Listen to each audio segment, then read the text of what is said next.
उद्धरितुं भवसागरे निपतितान् जीवाः सदा दुःखितान् दद्रेयो प्रतिमां परवशश्चैतन्यमूर्तिपरां कैवल्याध्वनिनागदेव प्रवर पान्थकृतो येन स देवश्चक्रधर शरण्ये शरणो नान्तं निशं पातु मां। श्री गोपाल कृष्ण महाराज की जय।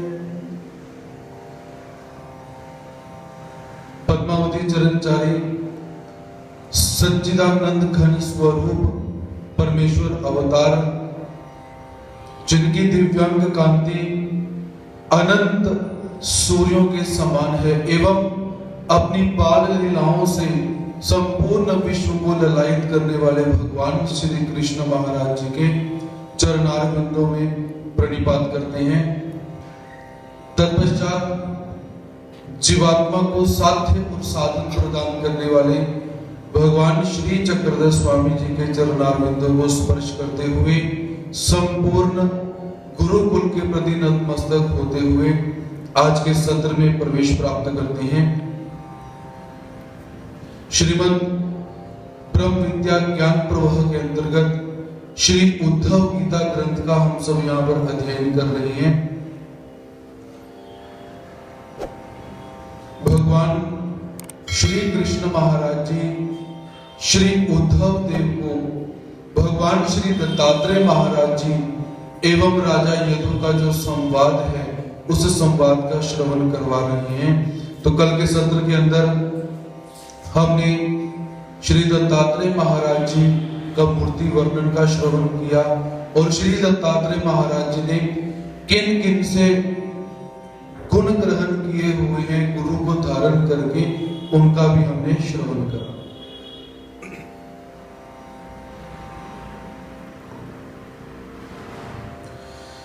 जैसे का जीवन स्वच्छ स्वभावी प्रसन्न, तैसे रजस्तमी विहीन मन निर्मल हो आवे। भगवान श्री दत्तात्रेय महाराज जी कहते हैं कि हे राजा यदु, जिस तरह पानी साफ और प्रसन्न रहता है, जल को भगवान श्री दत्तात्रेय महाराज जी गुरु रूप में धारण करते हैं, जिस तरह पानी साफ एवं स्वच्छ रहता है और पानी कैसा रहता है, प्रसन्न रहता है, उसी तरह साधुओं को रजोगुण तथा तमोगुण का त्याग करके निर्मल रहना चाहिए। भगवान जी यहाँ पर जल का उदाहरण देकर जल के अंदर जो गुण होते हैं उन गुणों को धारण करने की बात करते हैं। जल कैसा होता है? स्वयं भी स्वच्छ रहता है और दूसरे को भी स्वच्छ करता है। तो साधु जनों को कैसे होना चाहिए? स्वयं भी आचरण के माध्यम से उन्हें शुद्ध रहना चाहिए और अपने आचरण की शुद्धता से जन समाज को भी शुद्ध करना चाहिए। ऐसे उनका स्वभाव होना चाहिए। और साथ में कैसे है?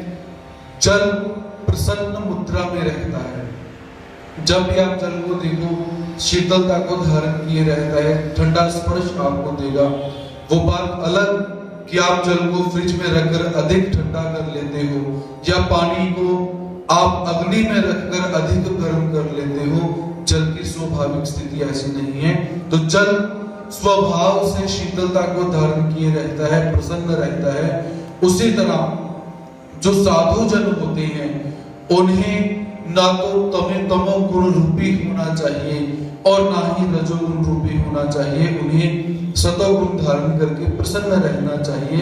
ऐसे श्री दत्तात्रेय महाराज जी कहते हैं कि जल को भी मैंने अपना गुरु माना हुआ है।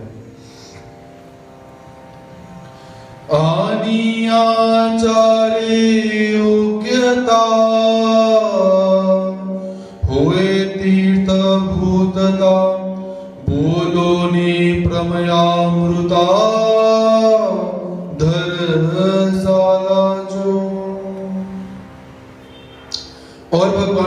दत्तात्रेय महाराज जी क्या कहते हैं कि जल स्वयं निर्मल रहकर दूसरों की मैल को दूर कर देता है, उसी तरह आचार करने से साधुओं में तीर्थ के समान पवित्रता आ जाती है।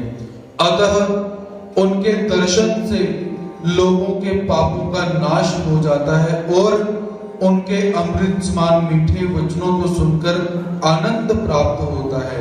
इसलिए जल को धारण करके संतों को भी जल के जो गुण है उन्हें धारण करना चाहिए।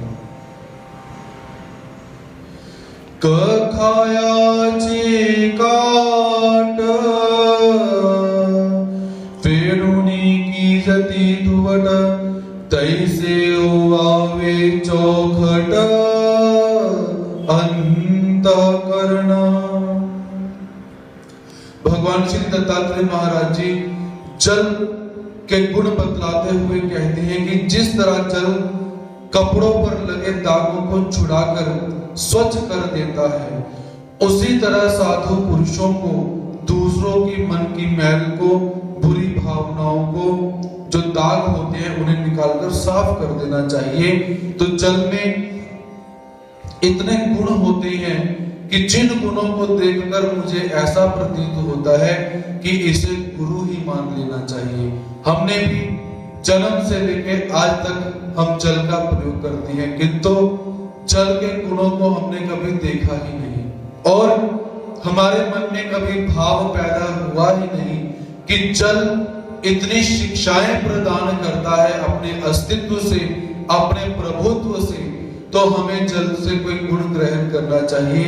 लेकिन भगवान श्री दत्तात्रेय महाराज जी कैसे हैं, सभी पदार्थों को उनके गुणों के अनुसार देखते हैं और उनके गुणों को धारण करके भगवान जी ने सभी को गुरु माना हुआ है।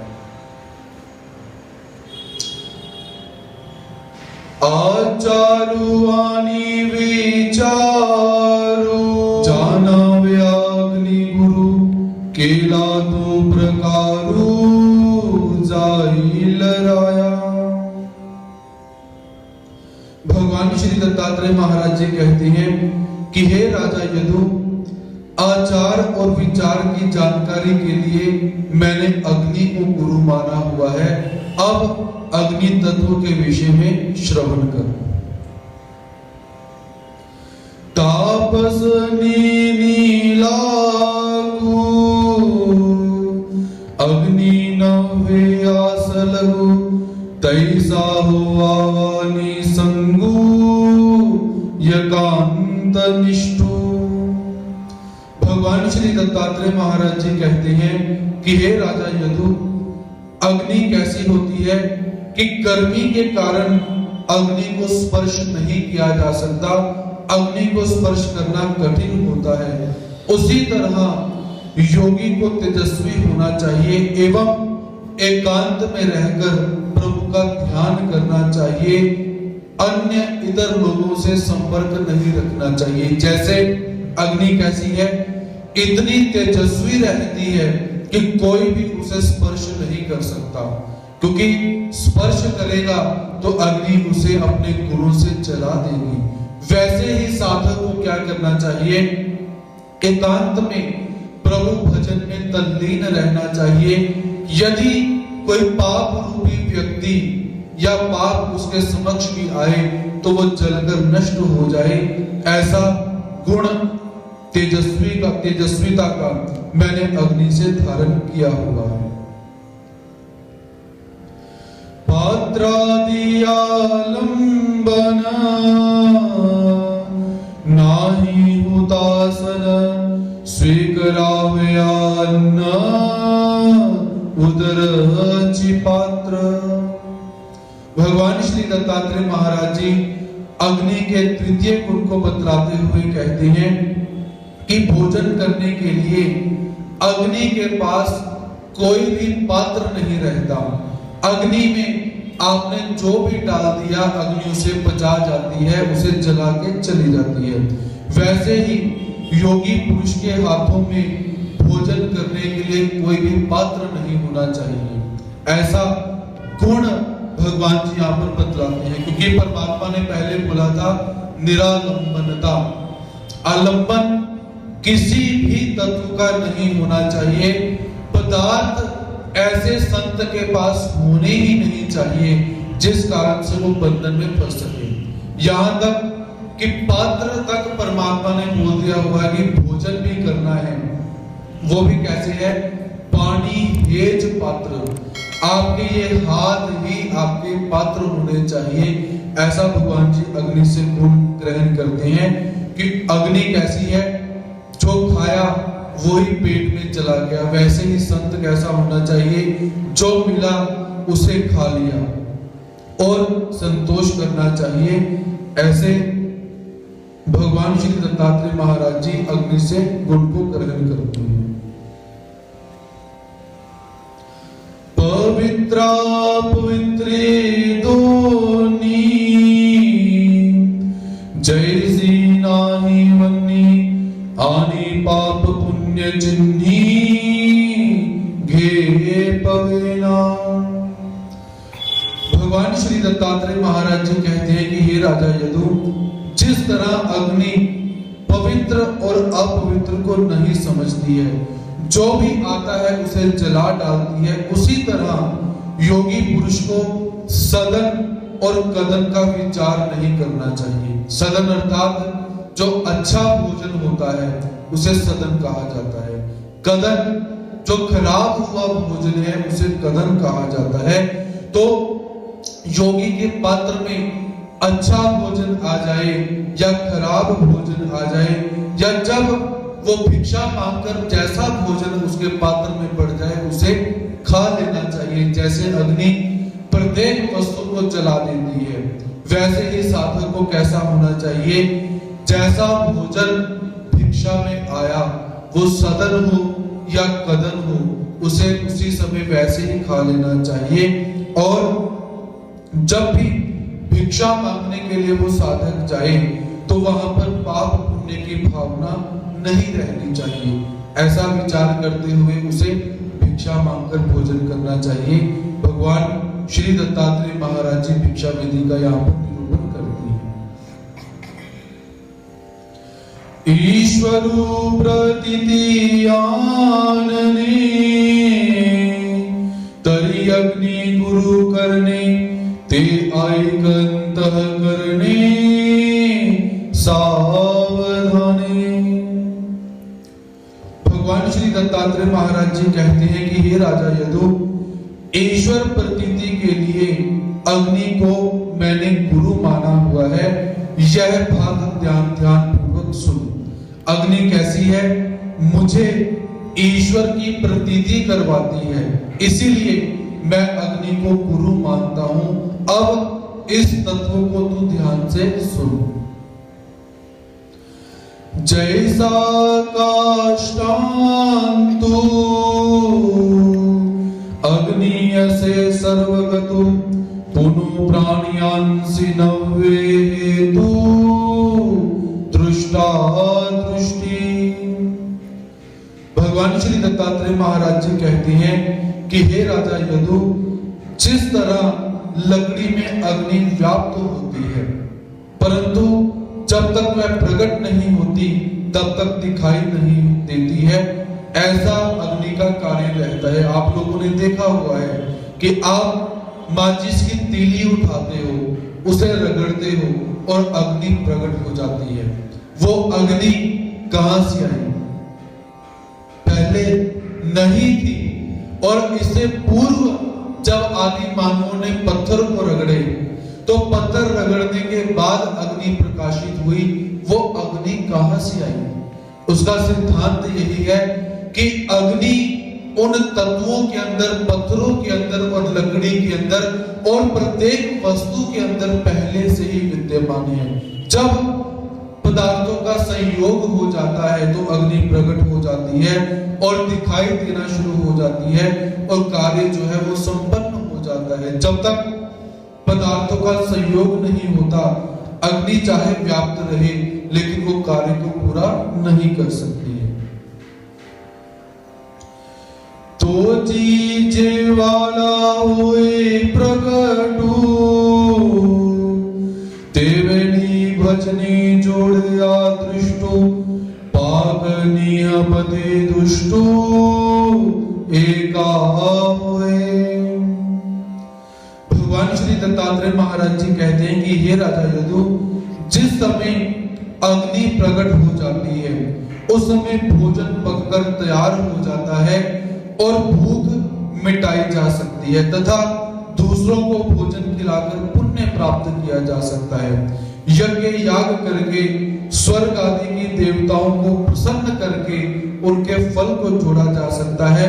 और यदि किसी को ठंड लग रही हो तो वह अग्नि जलाकर अपनी शीत का निवारण कर सकता है। अर्थात दृष्ट पर या अदृष्ट पर सभी कार्य अग्नि के प्रकट होने पर ही संपन्न होते हैं। जब तक अग्नि प्रकट नहीं होगी, ना ही खाना बनेगा, ना ही स्वयं खाकर अपनी भूख मिटाई जा सकती है और ना ही किसी को भोजन दिया जा सकता है।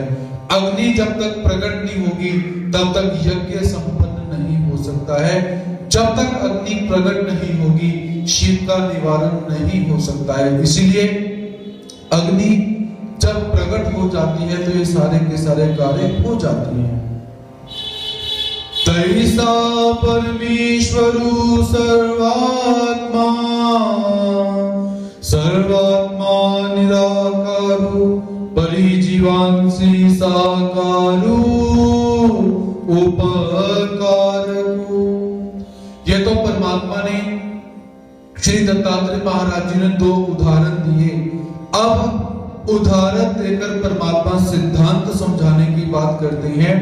उसी तरह सर्वव्यापक परमात्मा कैसे है, सभी का जीवन दाता निराकार परमेश्वर साकार रूप में अवतार धारण करके जीवात्माओं का कल्याण कर सकते हैं। निराकार परमात्मा कुछ भी नहीं कर सकते हैं और करते भी नहीं। जैसे अग्नि निराकार होने पर कुछ नहीं कर सकती है, वैसे ही परमात्मा कैसे है, निराकार होने पर परमात्मा कुछ नहीं कर सकते हैं। ऐसा उपदेश भगवान श्री दत्तात्रेय महाराज जी राजा यदु को प्रदान करते हैं। ऐसे ईश्वर तत्व श्री मूर्ति जे सुधत्व जानाव्या पुरत्व अग्नि जे पै। भगवान श्री दत्तात्रेय महाराज जी कहते हैं कि हे राजा यदु, इस तरह निराकार परमेश्वर तथा साकार अवतार दोनों का ज्ञान प्राप्त करने के लिए अग्नि को मैं गुरु रूप में मानता हूं। अर्थात अग्नि निराकार होने के बावजूद भी ज्ञान प्रदान करती है और अग्नि जब साकार हो जाती है तब भी परमात्मा के गुण ज्ञान को प्रदान करती है। इसीलिए मैं अग्नि को अपना गुरु मानता हूं। ऐसा भगवान श्री दत्तात्रेय महाराज जी राजा यदु को कहते हैं। शरीरा जन्म मरण जीव नित्यो जान चंद्रो या खुना मिया गुरु केला कला हटू चढ़ू परिचंद्री नाही विगड़ू खड़ो भाव विकारा पाड़ू त्याते ही। भगवान श्री दत्तात्रेय महाराज जी कहते हैं कि हे राजा यदु, अग्नि को गुरु मानने के पश्चात मैं चंद्र को अपना गुरु धारण करता हूं। जिस तरह चंद्र की कला घटती रहती है, कलाओं के घटने से बढ़ने से क्या होता है, चंद्रमा के ऊपर कोई प्रभाव नहीं पड़ता, चंद्रमा ज्यों का त्यों ही रहता है। उसी तरह शरीर का जन्म होता है और शरीर को ही मृत्यु आ जाती है, परंतु जीवात्मा नित्य रहता है, शाश्वत रहता है। तो ऐसे यहाँ पर शरीर के जो 6 परिवर्तन होते हैं उन परिवर्तनों की बात की गई है। सबसे पहले शरीर की उत्पत्ति होती है। उत्पत्ति होने के बाद अस्तित्व हो जाता है, वो शरीर दिखाई देना शुरू हो जाता है। उसके पश्चात वृद्धि, शरीर की धीरे धीरे वृद्धि होना शुरू हो जाती है। उसके बाद बदल, शरीर में परिवर्तन आना शुरू हो जाता है। छोटा बालक छोटे से बड़ा, बड़े से युवा अवस्था के अंदर ऐसे परिवर्तन शरीर के अंदर हम देखते हैं। उसके बाद क्षीण 5वीं अवस्था शरीर की रहती है, शरीर ढलना शुरू हो जाता है। उसके बाद नाश, शरीर की मृत्यु हो जाती है। ऐसे शरीर की 6 अवस्थाएं बतलाई गई हुई है। तो ये अवस्था किसकी है? शरीर की, ना कि जीवात्मा की। उसी तरह परमात्मा यहाँ पर बोलते हैं कि चंद्रमा को देखने से मुझे इस तत्व का ज्ञान हुआ कि चंद्रमा की कला जैसे बढ़ती है घटती है, वैसे ही शरीर घटता है, शरीर बढ़ता है। चंद्रमा के ऊपर उसका कोई प्रभाव दिखाई नहीं देता, वैसे ही जीवात्मा के ऊपर इसका कोई प्रभाव नहीं रहता। इसलिए मैं चंद्रमा को भी अपना गुरु धारण करता हूं। और दूसरा, चंद्रमा शीतलता प्रदान करता है। चंद्रमा के अंदर औषधीय गुण पाए जाते हैं, इसीलिए भी भगवान जी चंद्रमा को अपना गुरु मानते हैं। सूर्यो जेने असे मिया गुरु केला से प्रकाशक दयाई से तुझे नहीं। भगवान श्री दत्तात्रेय महाराज जी कहते हैं कि हे राजा यदु, चंद्रमा को गुरु मानने के बाद मैं सूर्य को भी अपना गुरु मानता हूं, क्योंकि सूर्य जितना प्रकाश दूसरी कोई भी वस्तु नहीं दे सकती है। इसीलिए प्रकाश प्रदान करने के कारण मैं सूर्य को भी अपना गुरु मानता हूं। तेज से तारा गणी परियंधकाराची गवसनी फेडाव्यादिनु मणि वांचो नियानि गुणानि। भगवान जी कहते हैं कि हे राजन, चंद्र आदि तारागणों में प्रकाश तो होता है, परंतु बहुत कम मात्रा में प्रकाश रहता है। चंद्रमा और तारागण कैसी हैं? प्रकाश से भरपूर है, लेकिन जितना प्रकाश सूर्य प्रदान करता है उतना प्रकाश ये नहीं दे सकते हैं। संपूर्ण अंधकार को दूर करने के लिए सूर्य के समान दूसरा कोई भी तत्व नहीं है। इसलिए मैं सूर्य को अपना गुरु धारण करता हूं। दीप घरो घरी अस्ति कोड़ी संख्या वेरी परी समग्र अंधारी राहटो नहीं। भगवान जी कहते हैं कि हे राजन, दीपक की यदि बात करें तो दीपक कैसे हैं? प्रत्येक घर में होता है और असंख्य मात्रा में रहते हैं, लेकिन दीपक संपूर्ण अंधकार को समाप्त नहीं कर सकते। जिस जगह पर होंगे वहां के अंधकार को तो समाप्त कर देंगे, सभी के संपूर्ण विश्व के अंधकार को समाप्त नहीं कर सकते हैं। इसीलिए प्रकाश प्रदान करने के कारण मैं सूर्य को अपना गुरु मानता हूं। तैसी नाना देवता साधने अंतर बाह्य भजने परिमोक्षु तो ईश्वरु ज्ञाने वांचो नहीं। भगवान श्री दत्तात्रेय महाराज जी कहते हैं कि हे राजन, उसी तरह असंख्य देवी देवताओं के अंतर्याग साधन, बहिर्याग साधन, भजन साधन, नाना पुण्य अनंत व्रत आदि साधन होते हैं, परंतु ये साधन कैसे हम मुक्ति प्रदान नहीं कर सकते। मुक्ति केवल ईश्वर के ज्ञान को प्राप्त करने के पश्चात ही हो सकती है। जैसे असंख्य दीपक जलाने के बाद भी अंधकार समाप्त नहीं हो सकता, उसी तरह असंख्य देवी देवताओं की भक्ति करने पर भी मुक्ति प्राप्त नहीं की जा सकती। और जब एक सूर्य उदित हो जाए तो अंधकार समाप्त हो जाता है, वैसे ही ईश्वर ज्ञान रूपी सूर्य जब उदित हो जाता है तो अज्ञान रूपी अंधकार समाप्त हो जाता है। इसीलिए भगवान श्री दत्तात्रेय महाराज जी सूर्य को गुरु मानते हैं और ईश्वर के ज्ञान की महत्वता का व्याख्यान यहाँ पर करते हैं। अद्वैत प्रतीति बढ़े, न फिटती भ्रांति जी पटले, चांदनी आचे जांबड़े देखे जैसे।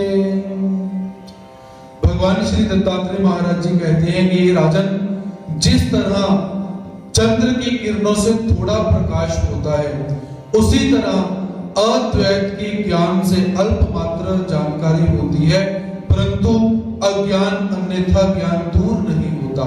अर्थात दो प्रकार के सिद्धांत मुख्य रूप में हमारे हिंदू जगत में प्रसारित हैं। पहला सिद्धांत है अद्वैतवाद। अद्वैत अर्थात कि जो परमात्मा और जीव को दो नहीं मानते। अ मतलब नहीं, द्वैत मतलब दो। जो लोग बोलते हैं कि जीवात्मा और परमात्मा एक ही है, ऐसा सिद्धांत मानने वाले भी होते हैं, और द्वैतपंथी भी होते हैं जो कहते हैं कि दो अर्थात जीवात्मा अलग है और परमात्मा अलग है। और हमारा संप्रदाय द्वैत मत का ही समर्थन करता है। हम जीवात्मा को भी अलग मानते हैं और परमात्मा को भी अलग मानते हैं। तो यहाँ पर भगवान जी क्या बोलते हैं कि जैसे तारों के द्वारा थोड़ा सा प्रकाश हो जाता है, वैसे ही अद्वैत मत से थोड़ी सी जानकारी होती है। इस सिद्धांत से परमात्मा की प्राप्ति नहीं हो सकती, ऐसे भगवान जी यहाँ पर बतलाते हैं। निजांचे अधिष्ठात्री सूर्य देवता नेत्री स्वरूपे निज क्षेत्री अस्तु जियसे। भगवान श्री दत्तात्रेय महाराज जी कहते हैं कि ये राजन, जिस तरह सूर्य देवता का अधिष्ठान आंखों में होता है, परंतु अपने निज क्षेत्र में वह पूर्ण रूप में रहता है। सूर्य देवता की यदि बात करते हैं तो हमारे पंच ज्ञानेंद्रियों के अंदर प्रत्येक देवता का एक अधिष्ठान बोला गया हुआ है। जैसे आंखों के अंदर सूर्य देवता का अधिष्ठान बैठा रहता है, तो ये देवता कैसी है? केवल आंखों को ही व्याप्त करके बैठी हुई है। संपूर्ण क्षेत्र के अंदर देवताओं का निवास नहीं रहता, किंतु परमात्मा कैसे हैं? संपूर्ण क्षेत्र में व्यापक रहती है। तैसा परमेश्वरु निजांशे सर्वभूति असे परिसंपूर्णता दिसे स्वस्वरूपी। उसी तरह परमेश्वर स्वरूप सर्वव्यापक होने से संपूर्ण भूत प्राणियों को व्याप्त करके बैठा हुआ है, परंतु उसके कार्य तो उसके स्वरूप में ही होते हैं। जैसे परमात्मा कैसे हैं? संपूर्ण जड़ चेतन वस्तुओं को व्याप्त करके बैठे हुए हैं। यदि परमात्मा के कार्यों को हमने देखना होगा तो परमात्मा के कार्यों को कैसे है? स्वरूप में हम देख सकते हैं। और जब परमात्मा अवतार धारण करके आते हैं तब परमात्मा के कार्यों को हम देख सकते हैं। ऐसे भगवान श्री दत्तात्रेय महाराज जी सूर्य को निमित्त करके सिद्धांत को समझाने की बात यहाँ पर करती है। इंद्रियाणि मन होती आत्म्या अधीन, जैसे का जीवन सूर्यो करा। भगवान श्री दत्तात्रेय महाराज जी कहते हैं कि हे राजन, जिस तरह सूर्य किरणों में जल समाया होता है, उसी तरह मन और इंद्रियां जीवात्मा के अधीन रहती हैं। अर्थात मन और इंद्रियां कैसी हैं? जीवात्मा के अधीन है। लेकिन संपूर्ण मनुष्य मन और इंद्रियों के अधीन रहते हैं, ऐसा हम देख सकते हैं। परंतु यथार्थ क्या है कैसा होना चाहिए। परमात्मा यहाँ पर उस स्थिति का वर्णन करते हैं कि मन और इंद्रियां ये जीवात्मा के अधीन रहती है यदि जीवात्मा प्रयास करे तो। दृढ़ावया प्रतीति नाना दृष्टांति बोलावया उपपति सूर्यो गुरु। भगवान श्री दत्तात्रेय महाराज जी कहते हैं कि ये राजन, दृढ़ प्रतीति आने के लिए अनेक दृष्टांतों के द्वारा उदाहरण देने के लिए सूर्य को मैंने गुरु माना हुआ है। सूर्य कैसा है? दृढ़ प्रतीति को धारण करवाता है और अपने गुणों से विभिन्न प्रकार के उदाहरणों को देता है। इसलिए मुझे ऐसा लगा कि सूर्य को गुरु मानना चाहिए, इसलिए मैंने सूर्य को क्या है, गुरु रूप में धारण कर लिया हुआ है।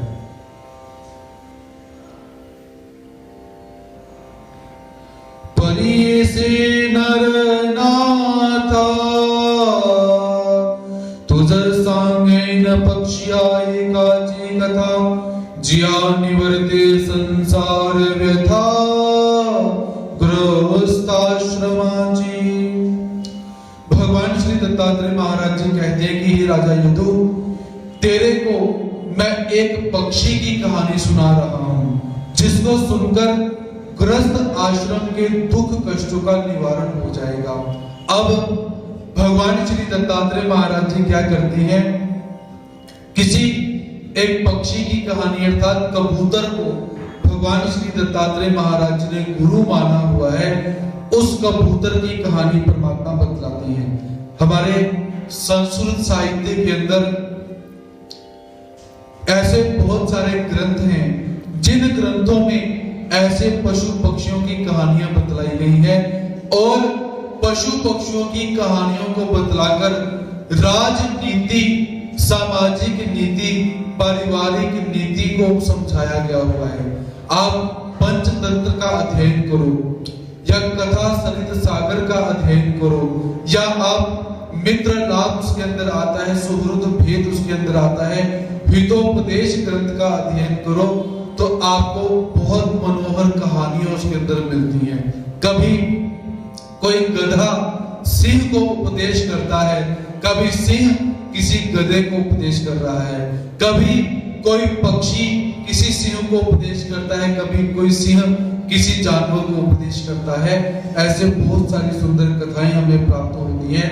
तो भगवान श्री दत्तात्रेय महाराज जी कहते हैं कि हे राजन, मैं तुझे एक पक्षी की कथा सुनाने जा रहा हूं जिसको सुनकर जो गृहस्थ आश्रम में निवास करते हैं उनके जीवन में जो दुख और क्लेश आ जाते हैं उनका निवारण हो जाएगा। अतः तू इस कथा को ध्यान से श्रवण कर। जानता सोसी स्नेहो न करावा कवनेसी करिता दुखान लोगी वसी कपोत याची परी। भगवान श्री दत्तात्रेय महाराज जी कहते हैं कि ये राजन, सज्ञान व्यक्तियों को चाहिए कि वे किसी के भी साथ बहुत अधिक प्रेम न करें। अधिक प्रेम करने से कबूतर के समान मनुष्य दुखों की आग में जलता है। जैसे वो कबूतर अधिक प्रेम करने के कारण मारा जाता है, वैसे ही गृहस्थ आश्रम के अंदर निवास करते हुए यदि साधक एक दूसरे के साथ अधिक प्रेम रखता है तो वह भी मर जाता है, दुख क्लेश को प्राप्त करता है। तो उसकी कथा मैं तुझे बतलाने जा रहा हूं, तू ध्यान से श्रवण कर। तो कपूता सहितु कांता अरनी होता बहुत देश। भगवान श्री दत्तात्रेय महाराज जी कहते हैं कि किसी एक जंगल में एक कबूतर रहता था और अपनी पत्नी के साथ, कबूतरी के साथ वो निवास किया करता था। जंगल में निवास करता है, बहुत समय से वो अपनी पत्नी के साथ निवास कर रहा है। त्या दोघांचे युगुळ जैसी अविद्येची वज्र सांखळ नातरी महामोहे डंबाळ आदरिले ते। और वो दोनों कैसे निवास करते हैं, उनका प्रेम कैसे है? वे दोनों वज्र की जंजीर के समान ममता और मोह के अंदर जकड़े हुए हैं, या ऐसा समझें कि महामोह का विस्तार हो चुका है। वो दोनों आपस में इतना प्रेम करते थे, इतना प्रेम करते थे कि मोह क्या होता है, माया क्या होती है, एक दूसरे की पकड़ क्या होती है, उनके जीवन से जाना जा सकता था। ते अहंकाराचे आंदन की ममतेचे मेहुण की अभिलाखाचे तारांगण मूर्त झाले। तो भगवान श्री दत्तात्रेय महाराज जी कहते हैं कि मानो अहंकार का दहेज था, अर्थात जैसे अहंकार बहुत पकड़ रखता है और बहुत मात्रा के अंदर उसकी कुप्रथा चलती है, वैसे ही उनका संबंध एक दूसरे के साथ बहुत गहरा था। अर्थात अहंकार कबूतर और कबूतरी के रूप में प्रकट हो चुका था, अथवा वे ममता के जवाई ही थे, अथवा यह समझे कि अभिलाषा को तो उन्होंने आश्रय दिया हुआ था। कि जैसे मोह ममता बहुत अधिक मात्रा के अंदर होती है, अभिलाषा बहुत अधिक मात्रा के अंदर होती है, वैसे ही उनका मोह और प्रेम बहुत अधिक मात्रा में था। की तृणाचे साजनी लोभाचे नांदनी की अविवेका विसंबनी जोड़ लेते। भगवान श्री दत्तात्रेय महाराज जी कहते हैं उनकी तृष्णा के साथ मित्रता हो चुकी थी, अर्थात तृष्णा उनकी इतनी बढ़ चुकी हुई थी कि प्रत्येक दिन अपने परिवार को बढ़ाने की तृष्णा में वो विचार किया करते थे। लोभ वश के कारण वो एक दूसरे को छोड़ नहीं सकते थे, और विचारहीनता ने उनके अंतःकरण में निवास किया हुआ था। लोभ ऐसा बढ़ चुका हुआ था कि कभी विचार विवेक किया ही नहीं करते थे, केवल एक मोह ममता के पाश में बंधे हुए अपने परिवार को बढ़ाने की जो चिंता है, उस चिंता में वो निवास किया करते थे। तारुण्याची टकमका भावाची चढोपडिका सर्वांगे एकमेका बांधती झाली। बढ़ती हुई जवानी तथा भावनाओं की चंचलता के कारण सभी प्रकार से वे एक दूसरे के बंधन में पड़े हुए थे। एक तो उनकी स्थिति कैसी है, नव यौवन के अंदर वो चल रही है, और भावनाएं कैसी हैं, चंचल हो चुकी हैं। तो ऐसे चंचलता के कारण और यौवन के मद के कारण एक दूसरे के साथ वो बंधे हुए थे। स्नेहाचे बिरडे त्या पडले असे गाडे मनोनिया एकमेका पुढे पाऊल नाखली थी। प्रेम के बंधन में वे इतने जकड़े हुए थे कि एक दूसरे को छोड़कर एक कदम भी वो चलते नहीं थे। अर्थात कि जब भी किसी कार्य को उन्होंने करना होता था, एक दूसरे को पूछते और दोनों उस कार्य को इकट्ठे ही किया करते थे। अर्थात हम जान सकते हैं कि कितना मोह उनके अंदर बंधा हुआ था। एक एके विना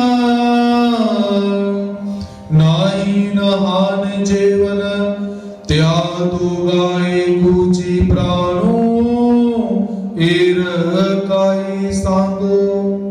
भगवान श्री दत्तात्रेय महाराज जी कहते हैं कि उनके प्रेम का यदि वर्णन करूं तो वो एक दूसरे के बिना भोजन भी नहीं किया करते थे, एक दूसरे के बिना वो स्नान भी नहीं किया करते थे।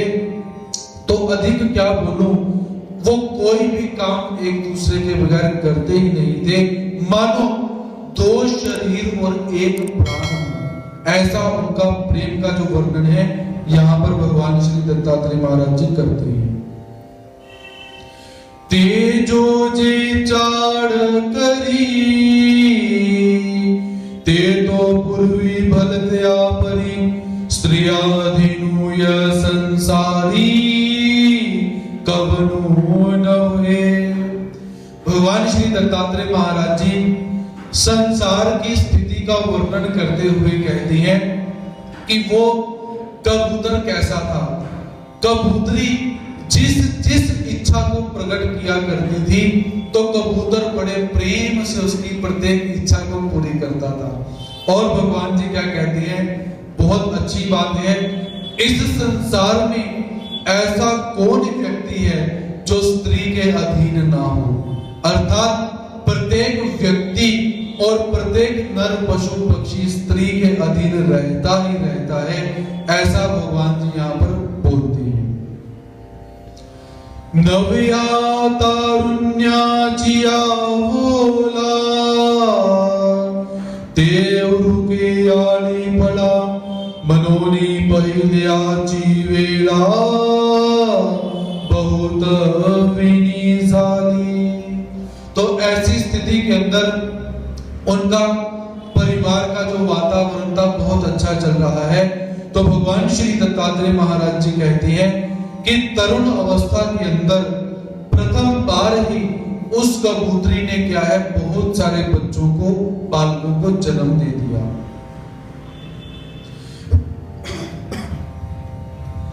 त्या बालकांचा मुग्ध विलासी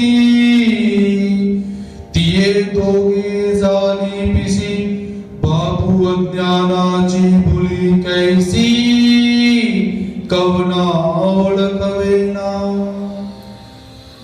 भगवान श्री दत्तात्रेय महाराज जी कहते हैं कि हे राजा यदु, धीरे धीरे क्या हुआ, वो बच्चे बड़े होने शुरू हो गए और उनके प्यार में वे दोनों कबूतर और कबूतरी पागल हो चुके हुए थे, अपने बच्चों के स्नेह संबंध में बढ़ चुके थे। अज्ञान के कारण मनुष्य ऐसा भ्रम में पड़ जाता है कि उसको पता भी नहीं चलता। यह स्थिति परमात्मा केवल कबूतर और कबूतरी की नहीं वर्णन कर रही है। प्रत्येक ग्रस्त आश्रम के अंदर निवास करने वाले जो दाम्पत्य होते हैं, दंपति होते हैं, जिनका दाम्पत्य जीवन बहुत अच्छी तरह से चल रहा है और वो स्नेह पाश के अंदर कैसे बंधते जाते हैं, उन सभी की व्यवस्था परमात्मा यहाँ पर बतला रही है। तो वो कबूतर और कबूतरी कैसी है, अपने बालकों के प्रेम के अंदर धीरे धीरे कैसे है, मोह पाश के अंदर और अधिक बंधते जाते हैं और अज्ञान के कारण उनके जीवन में भ्रम इतना बढ़ जाता है कि मानो वो सब कुछ भूल चुके हैं। त्याति प्रतिपालिता कुड़कुड़ा साला कबूता हे जगी कुटुंब चिंता कवनाते न बंधी। अब हुआ क्या, उन बच्चों का पालन पोषण करते हुए कबूतरी और कबूतर जो थे वो बहुत दुखी होने लगे। अधिक कबूतर दुखी होना शुरू हुआ कि मैं अपने बच्चों का पालन पोषण कैसे करूंगा। संसार में परिवार की चिंता किसे नहीं रहती, अर्थात सभी को अपने अपने परिवार की चिंता जो है वो सताती ही है। कवनी की वेली ते सांडुणी वनस्थली चारया निगाली तिये दोगे जने। अब एक दिन क्या हुआ कि बच्चों को छोड़कर कबूतर और कबूतरी दोनों क्या करते हैं, चारा लेने के लिए चले जाते हैं। बच्चे थोड़े से बड़े हो चुके हैं, अपने घोंसले के अंदर घर में वो निवास करते हैं और कबूतर कबूतरी चारा लेने के लिए चले जाते हैं। तब पांगी तू जाड़ाते चीरी तू वागुरे ते पार दिए कूते थे एता साला। ऐसे समय में क्या हुआ कि एक शिकारी वहां पर आ जाता है और शिकारी वहां पर पहुंचा और शिकारी क्या देखता है कि छोटे छोटे कबूतर के बच्चे यहां पर पड़े हुए हैं। तेत करुवाड़ा करी ते पाकी झड़ पड़ी दे कबूत खेड़ते देखिले तेने। तो वहां पर उन बच्चों को पंख फड़फड़ाते हुए खेलते हुए उस शिकारी ने अच्छी तरह से देखा। मगन बजता पाउली न पड़ता चाहुली जाल पांगुनिया धरली तिये के वेले। अब वो पारधी अर्थात शिकारी क्या करता है कि उन बच्चों को बिल्कुल भी पता न चले, ऐसे बिल्कुल दबे पांव वहां पर पहुंच जाता है। अपने पांव की आवाज न करते हुए धीरे धीरे वहां पर पहुंचा और अकस्मात जाल फेंककर उन सभी बच्चों को उस शिकारी ने क्या किया, जाल के अंदर फंसा लिया, अर्थात सभी बच्चों को जाल में वो डाल लेता है। कपूता कपूती चारा घेऊनी आले मागुती तव देखी लिया क्रंदती बाल के। उसी समय क्या हुआ, कबूतर और कबूतरी जो कि चारा लेने के लिए जंगल में गए हुए थे वो वापस आ जाते हैं और वापस आकर उन्होंने क्या देखा कि मेरे बच्चे जाल के अंदर फंस चुके हैं और फड़फड़ा रहे हैं। दीठी दीठी मीनली तब जीवन कला उसाली तैसा जी घा घाईली तिये के वेले। माता पिता तथा बालकों की नजर से जब नजर मिल जाती है तो वह दृश्य देखकर कबूतर और कबूतरी दोनों घबरा जाते हैं। बालकों ने रुदन करते हुए अपने माता पिता से उन्होंने कहा और जब दृष्टि से दृष्टि मिलती है तो वहां पर करुण और रुदन पैदा हो जाता है। माता पिता भी रोते हैं और बालक भी रोते हैं। मनोनियामी जात सो जमा पथा मागोती नयो सर्वदा सांगा तो सरलाता आम चा तुम चा। अब वो बच्चे अपने माता पिता को क्या कहते हैं कि हे माता पिता, हम यमराज के दरबार की ओर जा रहे हैं, यानी मृत्यु के मुख में हम जा रहे हैं। अब हम वापिस नहीं आएंगे, हमारा और तुम्हारा जो साथ था अब यहीं पर छूट रहा है। ऐसे रोते हुए बिलखते हुए वो बच्चे अपने माता पिता से कहते हैं। तव आक्रंदत मने पक्षिनी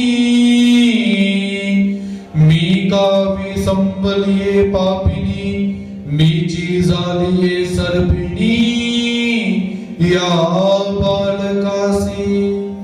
तो जब कबूतरी ने अपने बच्चों की इस व्यथा को सुना तो वो भी रोते हुए क्या कहती है कि बालकों के ऐसे शब्दों को सुनकर कबूतरी अत्यंत दुखी हो जाती है और अत्यंत दुखी होकर कहती है कि मैं इन बालकों को छोड़कर वन में क्यों गई, ये सब मेरी ही गलती का नतीजा है, मुझे इन बालकों को छोड़कर नहीं जाना चाहिए था। मैं इन बालकों के लिए साक्षात सर्वनी बन चुकी हूं, मैंने अपने बालकों को स्वयं ही मार दिया हुआ है।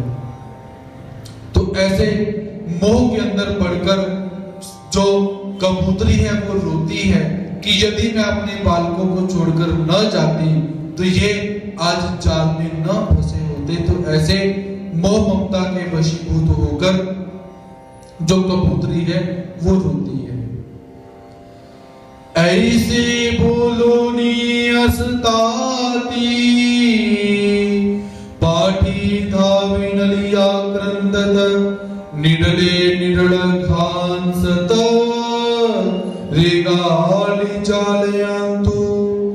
अब हुआ क्या कि ऐसे बोलते बोलते रोते रोते वो जो कबूतरी थी आक्रोश के अंदर आ जाती है और भागकर अपने बच्चों के पास चली जाती है और वो भी अब जाल के अंदर जाकर फंस गई। आवेश आया, रुदन पैदा हुआ, मोह बंधन ने इतना झगड़ा कि वो स्वयं जाल के अंदर जाकर वो स्वयं भी फंस जाती है। तब विहंगमो करी दुखाते मने सांडोनी माते काल जात कांते ये कली तू। कबूतरी को जाल में जाते देखकर अब कबूतर दुखी हो जाता है और अपने दुखी अंतःकरण से कबूतर क्या कहता है कि हे कांता, तुम मुझे अकेले छोड़कर कहां जा रही हो? ये तुमने गलत किया जो तुम मुझे छोड़कर तुम स्वयं भी चली गई। अब कबूतर ने रुदन करना शुरू किया, कबूतर दुखी होना शुरू हो जाता है। न बोलत मासी जात से बाल किसी लिंक्रुवे वांचोनी स्त्रियांसी कवनी पड़ी ना। तो कबूतर क्या कहता है कि मेरे साथ बात न करती हुई तू बालकों के पास चली गई है। सचमुच ही स्त्रियों को बालकों से अधिक प्रिय कोई दूसरा नहीं होता। अर्थात पहले तुम मेरे से बहुत प्रेम करती थी, अब मेरे से प्रेम तेरा कम हो चुका है, अब तू अपने बच्चों से अधिक प्रेम करती है। ये संसार की वास्तविकता का वर्णन किया जा रहा है कि जो माता पिता होते हैं प्रथम पूर्व समय के अंदर उनका आपसी प्रेम बहुत रहता है। जब संतति हो जाती है, बालकों की उत्पत्ति हो जाती है, तो अपने बालकों से अधिक प्रेम करने लग जाते हैं। तो उसी स्थिति का वर्णन यहाँ पर किया जा रहा है। आता सुनिए घरी ये कलामी काय करी कटकट सदा शिवा यह संसारी मज काय केले। कबूतर क्या कहता है कि हाय हाय परमात्मा, मैं अब इस सुनसान घर में अकेला क्या करूंगा? मेरे लिए ऐसी संकट की घड़ी आपने क्यों पैदा कर दी? बच्चे चले गए तो कोई बात नहीं, मेरी पत्नी होती तो मैं निवास कर लेता, लेकिन अब पत्नी भी चली गई, अब मैं अकेले घर में क्या करूंगा? ऐसे बोलो नी सहसा जालयंतु गया पैसा बापू मोहाचा पासा कवनाते न बंदी। तो कबूतर इस प्रकार दुखी होता हुआ, इस प्रकार के वचन बोलता बोलता वो भी आवेश के अंदर जाले के पास चला जाता है और वो भी जाल में जाकर फंस जाता है। तो इसीलिए मोह जिसे कहा जाता है, तो कवि कहता है कि तेरे को धन्य है, तू किसको माफ नहीं करता। अर्थात मोह के चक्कर में फंसकर कबूतरी ने स्वयं अपने जान को कुर्बान कर दिया और मोह के जाल में फंसकर वो कबूतर भी कैसा है, स्वयं ही अपनी मौत के मुंह में चला जाता है। तो इसलिए हे मोह माया, तू धन्य है, तू किसको अपने मोह पाश में बांध कर शक्ति अर्थात सभी को अपने मोह पाश में तो बांध कर रखती है। तिये लावणी पक्ष कुळे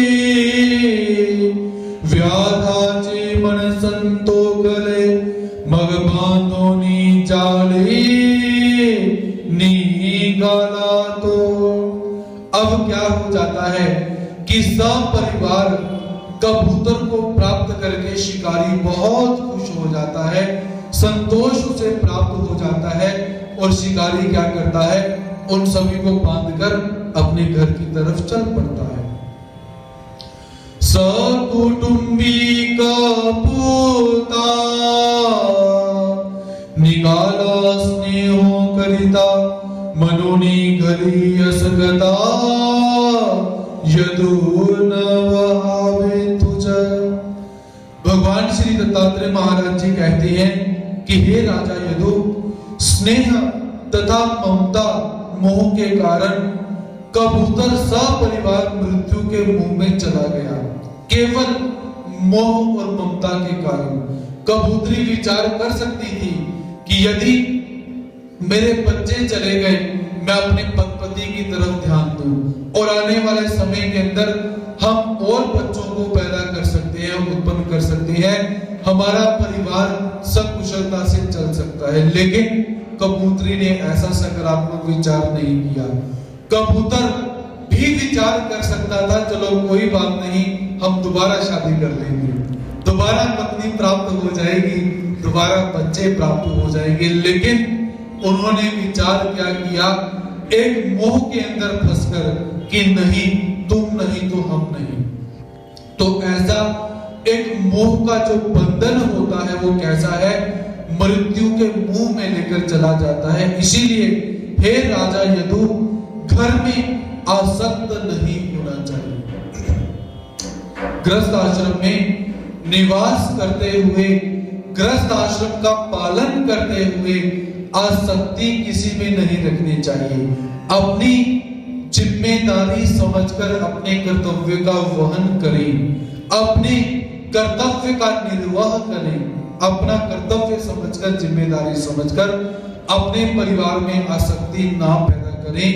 यदि आसक्ति पैदा हो गई तो मृत्यु भी जल्दी आ जाएगी, जैसे कबूतर सपरिवार मृत्यु को प्राप्त हो जाता है। सुरसु विरसु आहारु न मने साना तोरु जैसा का आरु संतोखिया। तो भगवान श्री दत्तात्रेय महाराज जी कहते हैं कि यह रस से युक्त भोजन है, यह रस से रहित भोजन है, यह सामान्य भोजन है, यह विशेष भोजन है। तो यह इस तरह अजगर कभी नहीं करता। जो सहज प्राप्त हो जाए उसी में संतोष करता है। तो ये गुण मैंने अजगर से प्राप्त करा। अजगर को जैसा भोजन प्राप्त हो जाए वैसा भोजन करके अजगर अपने जीवन का निर्वाह करता है। तो वैसे ही जो एक संत होते हैं उन्हें वैसे ही अजगर की तरह ऐसा भोजन करना चाहिए। तो अजगर में ऐसा गुण देखकर मैं अजगर को भी अपना गुरु धारण करता हूं। जे अदृष्ट वसे मिले अनायासे तेने संतोषे धालासे। तो भगवान श्री दत्तात्रेय महाराज जी कहते हैं कि हे राजन, बिना प्रयत्न के प्रभु इच्छा से जो भी आहार प्राप्त हो जाए उसी में वह संतोष मानकर तृप्त रहता है। जो परमात्मा का भक्त होता है उसे जैसा आहार मिल जाए उसी आहार में वो संतोष मानकर अपनी चर्या करता रहता है। न मिलता कहीं वो सीन धरी निश्चिंत निर्व्यापारी होनी से। और भगवान जी क्या कहते हैं कि आहार न भी मिले फिर भी उदास नहीं होता। वो साधक कैसे है? उसे एक दिन भोजन नहीं मिला तो वो उदास नहीं हो जाता, वो परमात्मा की भक्ति को छोड़ देता है, ऐसा नहीं है।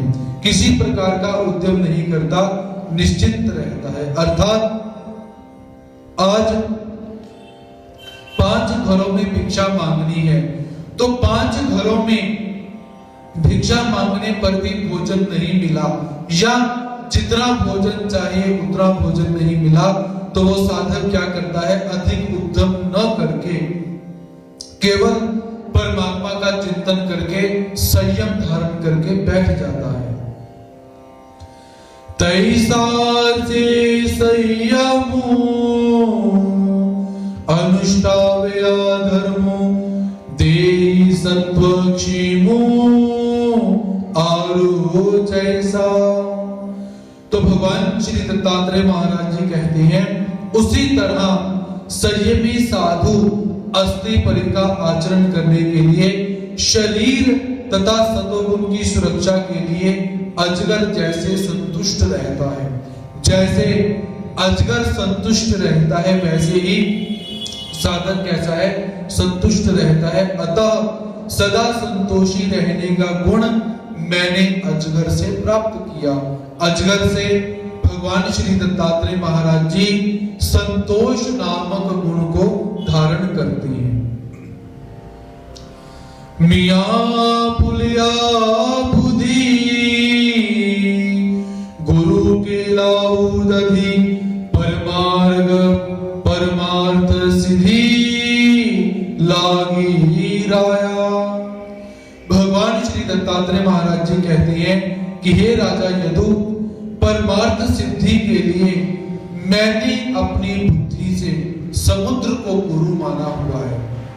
जो समुद्र है उसको भी मैं गुरु रूप में धारण करता हूं। महानदी जाओगी समुद्र मर्यादा न लगी, न वरिखता में घी वो हटे ना। भगवान श्री दत्तात्रेय महाराज जी कहते हैं कि हे राजा, बड़ी बड़ी नदियों के असीम जल के प्रवेश कर जाने पर भी समुद्र अपनी मर्यादा का उल्लंघन नहीं करता। अर्थात समुद्र अपनी मर्यादा को नहीं छोड़ता और कभी अगर वर्षा न हो तो समुद्र का पानी समाप्त भी नहीं हो जाता। ऐसा मर्यादा में रहने का जो गुण है वो मैंने समुद्र से सीखा हुआ है। नारायणी आगाधु जैसा का क्षीर सिंधु, तैसा हुआ वा ब्रह्म विदु परमेश्वरे। भगवान श्री दत्तात्रेय महाराज जी कहती हैं कि नारायण का निवास होने से क्षीर सागर को अगाधत्व प्राप्त हुआ, उसी तरह परमेश्वर के नाम से ज्ञानी पुरुष को भी समुद्र के समान अगाध रहना चाहिए।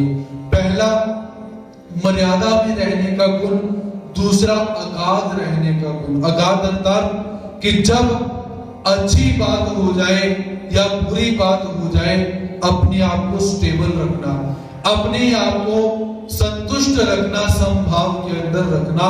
तो भगवान जी कहते हैं कि जैसे जो विष्णु देवता है, नारायण देवता है, वो क्षीर सागर के अंदर निवास करती है, तो उसके निवास करने से क्षीर सागर कैसा है?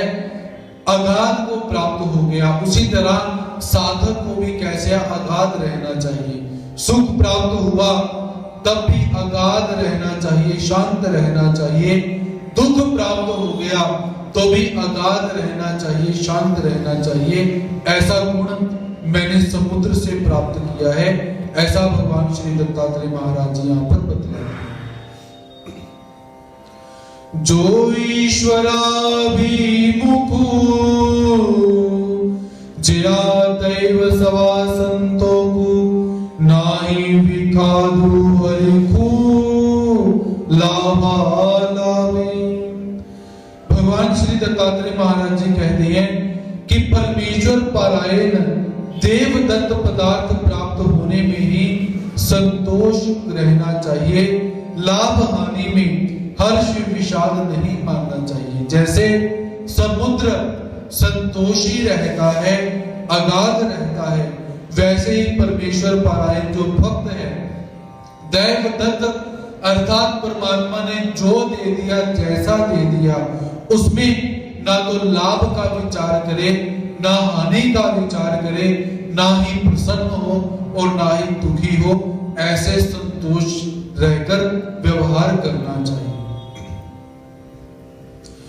अन्यथा ज्ञान लागी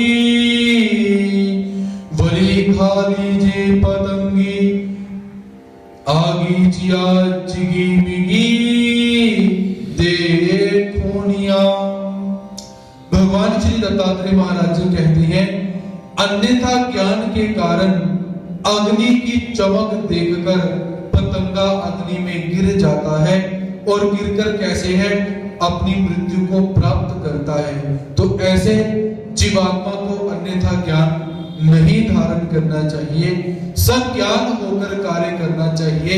ये गुण मैंने पतंगा अर्थात जो पतंगा नामक एक कीट होता है, जिसे जुगनू कहा जाता है, ऐसे कीटक से मैंने गुण को धारण किया और मैं इस पतंगे को भी अपना गुरु मानता हूं। देखिए, भगवान श्री दत्तात्रेय महाराज जी छोटे छोटे कीटकों से भी गुण ग्रहण करते हैं और भगवान जी ने 24 गुरुओं को धारण किया।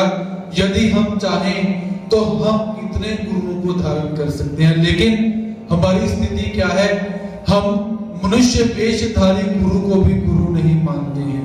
हम तो ऐसा मानते हैं कि गुरु से थोड़ा सा ज्ञान हुआ, गुरु जी आप तो गुरु हो ही, हम महागुरु बन चुके हैं। लेकिन भगवान श्री दत्तात्रेय महाराज जी जगत गुरु होने के बाद, हम बोलते हैं ना जगत गुरु भगवान जी को, तो भगवान जी जगत गुरु होने के बाद भी क्या है, छोटे छोटे गुरुओं को धारण करते हैं। कितना बड़ा बड़प्पन भगवान जी का है। तो इसीलिए भगवान जी यहाँ पर यही शिक्षा देते हैं, जहां से जैसे जिस समय जैसा गुण प्राप्त हो जाए उसे धारण करो। तो जब आप प्रत्येक वस्तु से गुण ग्राह्य की बुद्धि को धारण करोगे तो आप गुणों के ऐसे आकार बन जाओगे, रत्नाकर बन जाओगे, गुणों की खान बन जाओगे कि आपके अंदर गुण ही गुण दिखाई देंगे। तो इसलिए भगवान श्री दत्तात्रेय महाराज जी यहाँ पर राजा यदु को गुणवान करने के लिए 24 गुरु व्याख्यान करते हैं और भगवान श्री कृष्ण महाराज जी भक्त शिरोमणि उद्धव देव को इस संवाद का आनंद प्रदान करते हैं। तो आज का समय यहीं पर समाप्त हो रहा है। कल पुनः भगवान श्री कृष्ण महाराज जी की एवं भगवान श्री दत्तात्रेय महाराज जी की असीम कृपा से श्री कृष्ण उद्धव, श्री दत्तात्रेय और राजा यदु का संवाद लेकर हम सब आपके समक्ष उपस्थित होने का प्रयास करेंगे।